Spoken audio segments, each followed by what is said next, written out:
Hi everyone, welcome to today's video where I will show you how to make idli without using idli rice, idli plates or a wet grinder. This recipe is perfect for those situations where these ingredients are not readily available. Let's start.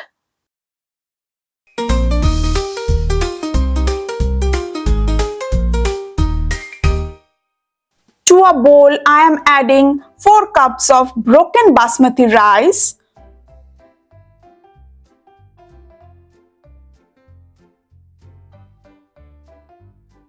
wash it thoroughly to remove the starch content of the rice. We need to wash it for 7 to 8 times until the water runs clear. Keep it aside for 6 hours. To another bowl, add 1 cup of Urad Dal, gently rubbing the dal with your fingers to help remove any impurities, dust and dirt.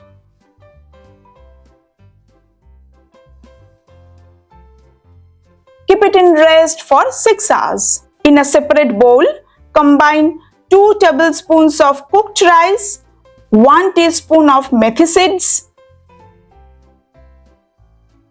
and 2 tablespoons of poha. Then add enough water to fully submerge the mixture. Allow this to soak for 6 hours. This process will help soften the ingredients and provide a fluffy texture to idli.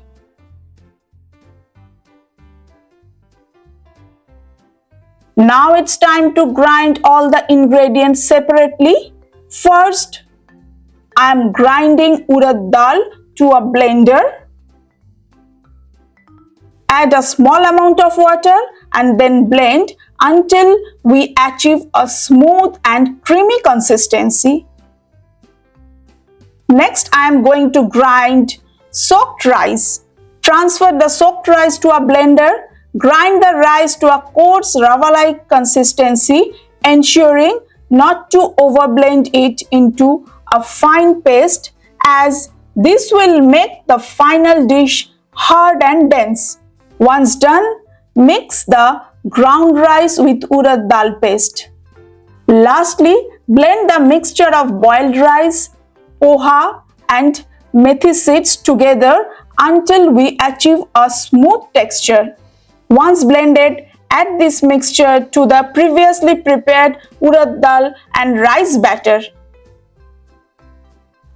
Always use clean hands. Mix all the ingredients thoroughly, ensuring they are well combined. This natural microorganism on our hands play a crucial role in the fermentation process. See friends, at this stage I have realized this bowl is overloaded with batter. It's better to transfer some of it to another bowl to prevent spilling, as it expands in volume after fermentation. Here is the first bowl.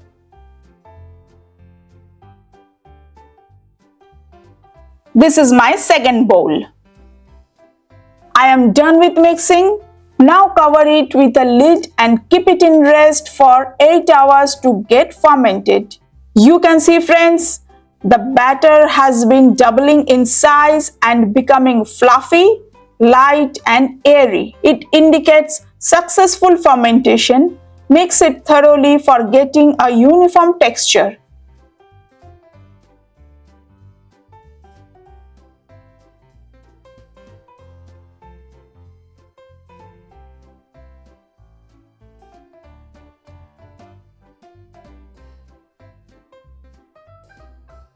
Transfer a portion of batter to another bowl and add salt along with a little water if needed. Mix it well to ensure the salt is evenly distributed.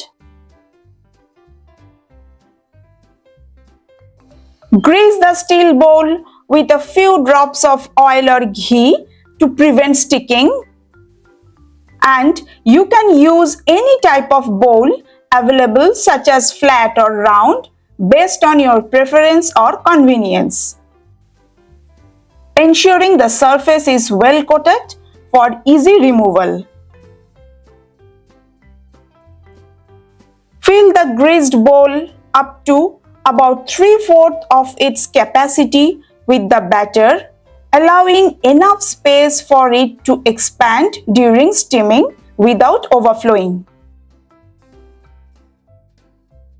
I have kept a steamer ready.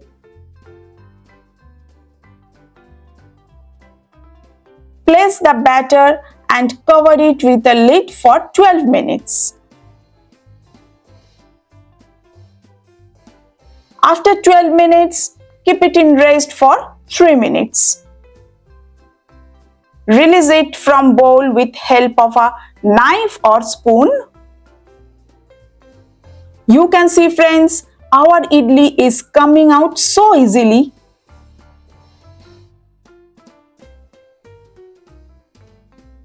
Now it is ready to serve. Here I am serving it with podi masala. You can serve it with coconut chutney also. Both recipes are available in my channel. You can check them if you like. Links are given in description box. Try this recipe at home and share your experience in the comment section to let me know how it turned out. I would love to hear your feedback. Goodbye.